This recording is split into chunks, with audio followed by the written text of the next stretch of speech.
할렐루야. 오늘도 우리에게 귀한 생명 주시고 또 복된 하루의 시작을 허락하신 살아계신 주님께 귀한 영광과 감사를 올려드립니다. 월요일 아침입니다. 계속되는 아침 말씀 묵상 이어가도록 하겠습니다. 오늘은 예레미야 24장 1절부터 10절까지의 말씀, 예레미야 24장 1절부터 10절까지의 말씀을 통해서 오늘 이 아침에 우리에게 주시는 하나님의 말씀의 은혜를 함께 나누도록 하겠습니다. 먼저 오늘 본문에 나타난 중심 메시지를 살펴보고 넘어가도록 하겠습니다. 오늘 본문에 나타난 배경은 BC 597년입니다. 바벨론의 느부갓네살 왕에 의해서 많은 사람들이 그 땅으로 이제 끌려가게 됩니다. 그러나 포로로 잡혀가지 않고 유다 땅에 남아있던 사람들이 있었죠. 특히 시드기야 왕과 고관들, 그리고 예루살렘 사람들과 애굽의 망명객들, 이런 사람들은 전쟁의 칼날을 피해서 살아남은 자신들이야말로 하나님의 복을 받은 사람들이고, 반대로 느부갓네살에 의해서 포로로 잡혀간 자들은 하나님께 벌을 받은 것이라 이제 그런 생각을 했습니다. 하지만 실상은 정반대였죠. 하나님께서는 예레미야를 통해 포로로 끌려가고 항복한 자들은 살아남을 것이다 라는 메시지를 계속해서 주었었습니다. 그러나 실제로 드러난 현실 앞에서 그들은 하나님의 뜻을 왜곡하기 시작했습니다. 물론 겉으로 보기에는 포로로 잡혀간 사람들이 심판을 받아 남의 나라에서 포로 생활하는 것처럼 여겨졌을 수도 있죠. 그렇지만 오늘 본문은 다르게 말씀합니다.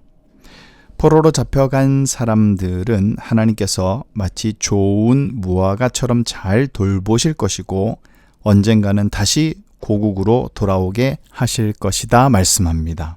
그러면 그와 반대로 유다 땅에 남아있거나 애굽으로 망명한 자들은 겉으로 보기에는 심판과 재앙을 피한 것처럼 여겨질 수도 있습니다.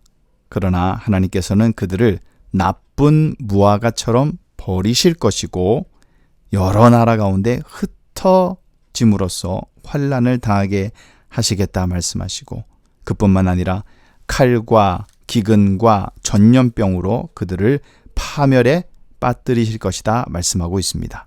그러면 오늘 본문 1절부터 말씀을 살펴보도록 하겠습니다. 1절 말씀은 무화과 두 광주리의 환상에 관한 말씀이 되겠습니다.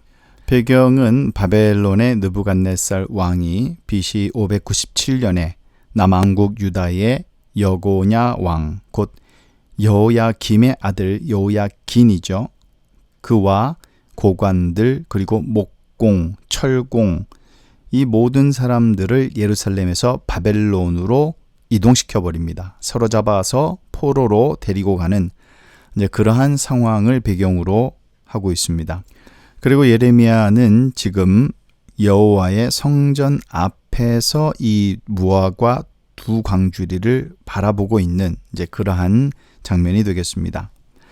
2절, 3절은 이제 이 무화과 두 광주리에 관한 환상에 대한 구체적인 내용이 나옵니다. 극히 좋은 무화과, 그리고 극히 나쁜 무화과, 이 두 종류의 환상을 보는 것이죠. 그래서 이 품질이 전혀 다른 두 종류의 무화과가 담겨 있는 것을 예레미야가 보는데, 한 광주리에는 처음 익은 듯 아주 좋은 그러한 무화과가 담겨져 있고, 다른 광주리에는 이거는 도저히 먹을 수 없을 정도의 아주 나쁜 무화과가 담겨 있다, 그렇게 2절에 말씀합니다. 아주 좋은 무화과는 첫 이삭의 소재를 여호와께 드리는 것이라고 레위기 2장 그리고 23장에 이렇게 나와 있습니다. 그래서 이것이 하나님께 제물로 바쳐진 것이었음을 암시하지요. 반대로 품질이 아주 나쁜 무화과는 말라기에 나오는 이 더러운 떡이나 눈먼 희생 제물, 그리고 저는 것, 병든 것, 이러한 부정적인 제물에 상응하는 것으로 볼 수가 있겠습니다. 그래서 이것은 하나님께 도저히 바칠 수 없는 그러한 존재, 썩은 무화과를 가리키는 것입니다.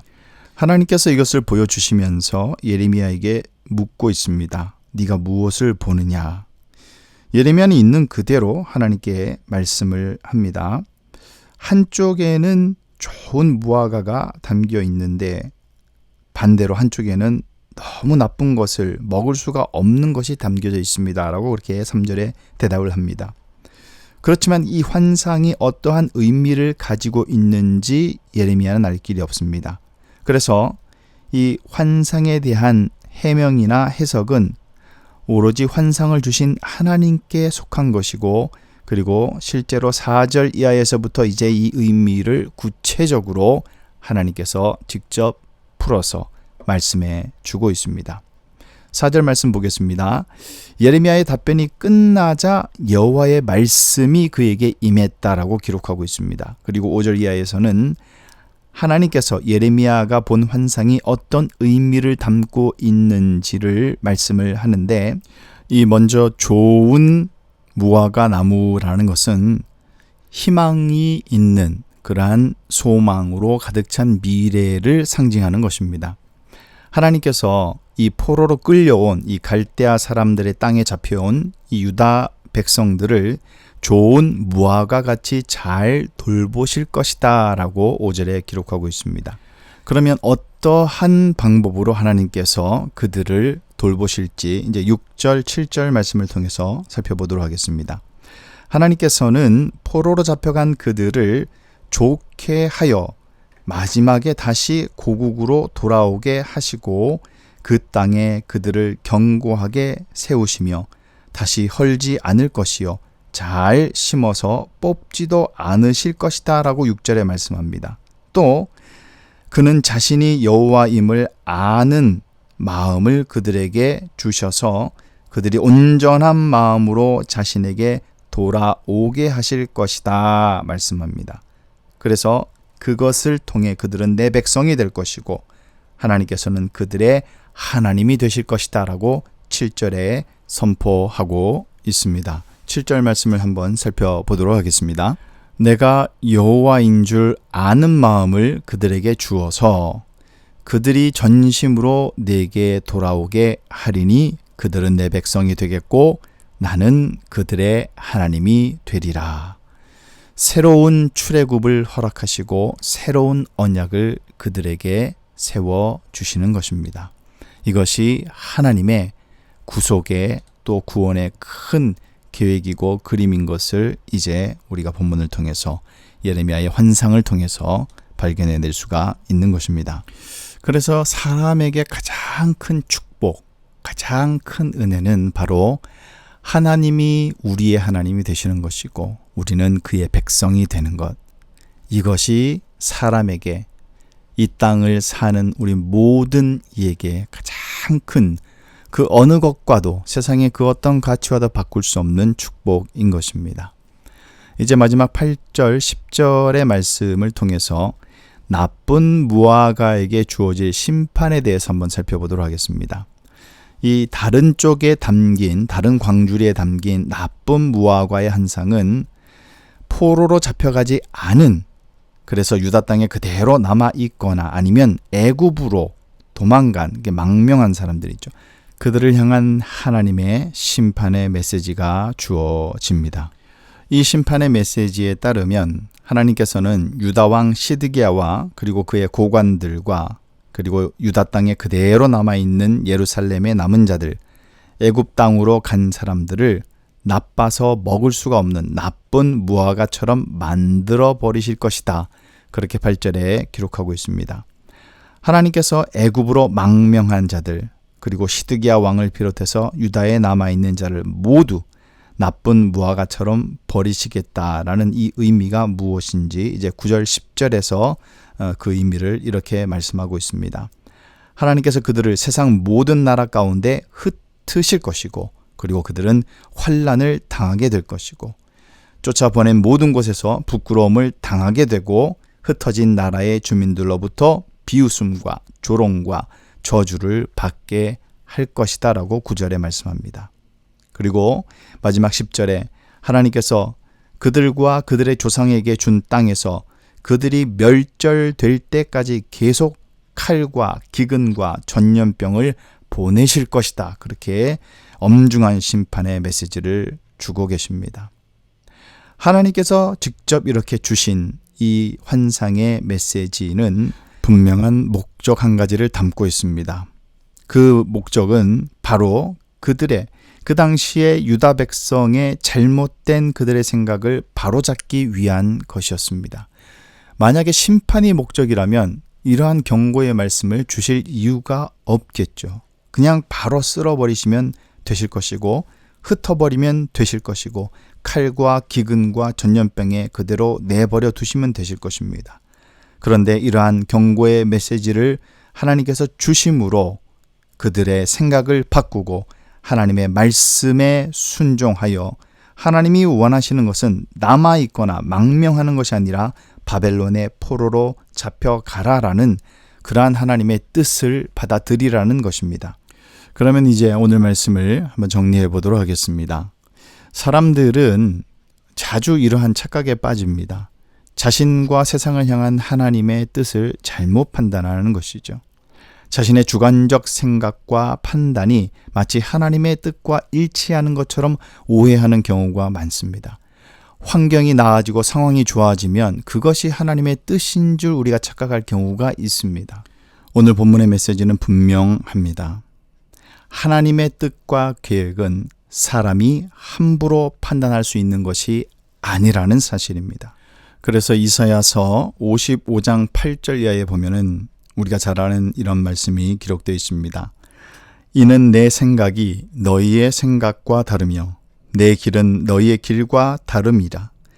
여호와의 말씀이니라. 이는 하늘이 땅보다 높음같이 내 길은 너희의 길보다 높으며 내 생각은 너희의 생각보다 높음이니라. 하나님의 계획과 하나님의 생각과 하나님의 마음은 사람이 도저히 헤아릴 수 없는 그러한 깊은 진리의 법칙을 가지고 있다라는 사실을 우리는 인정을 해야만 하는 것입니다. 그래서 우리 모든 믿는 성도들에게 환경적인 어려움이 우리에게 절망이 되지는 않는 것입니다. 우리가 살면서 어려움을 당하지 않는 사람은 한 사람도 없습니다. 어떨 때는 환난을 당하기도 합니다. 도저히 이해할 수 없는 그러한 어려움과 환경 속에 처할 때도 있습니다.